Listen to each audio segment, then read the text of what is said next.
অনেক দিন পর আবার সেই ভাইরালের একটা কেক আমি আবার করলাম, তো বেশ ভালো লাগলো অনেক দিন পর করে। তো যে কাস্টমার এই কেকটা অর্ডার দিয়েছিল সে তো এখানে থাকেই না, সে থাকে ব্যাঙ্গালোরে। তার ফিয়ন্সির বার্থডে উপলক্ষে আমার কাছে কেক অর্ডার করবে না তাই কখনো হয়? সে প্রত্যেকবার তাদের বার্থডে অ্যানিভার্সারি বলো যে কোনো অনুষ্ঠানেই সব সময় কিন্তু আমার কাছ থেকে কেকটা নিয়ে থাকে। তো এবারও কেন অনত্যা যাবে? তো যাই হোক, যথারীতি সে তার কাস্টমাইজ অনুযায়ী আমায় বলে দিয়েছিল কেকটা এইভাবে এইভাবে করতে, আর আমিও আমার মতো রেডি করে ফেলেছিলাম। তবে কেকটার এত সুন্দর লুক এসেছিল আমি ভাবতেও পারিনি। তো তোমরা দেখো, এখানে আমি অনেক কটা ইউনিক ইউনিক জিনিস বসিয়েছি, সেটা দেখার পর তো আমার বেশ ভালো লেগেছে, মানে ফার্স্ট টাইম করলাম তো খুব ভালো লাগছিল।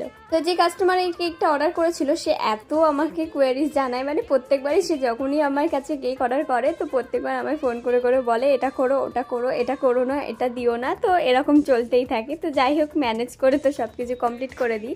তার সাথে এখানে ক্যালেন্ডার দিয়েছিলাম একটা, আর এখানে একটা আমার লেটার লিখতে বলেছিল সেটা লিখে দিয়েছিলাম।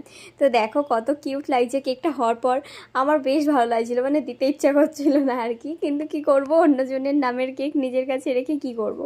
তো যাই হোক, এটার সাথে আর একটা ইউনিক জিনিস ছিল যে এই লাইটটা সে অ্যাড করে দিতে বলেছিল না বক্সে, তো আমিও তার কথা মতো এরকম করে দিয়েছিলাম। আর এই ছিল কেকের ফাইনাল লুক। কেমন লাগলো আমাকে জানাতে ভুলো না। দেখা হবে পরের ভিডিওতে, বাই।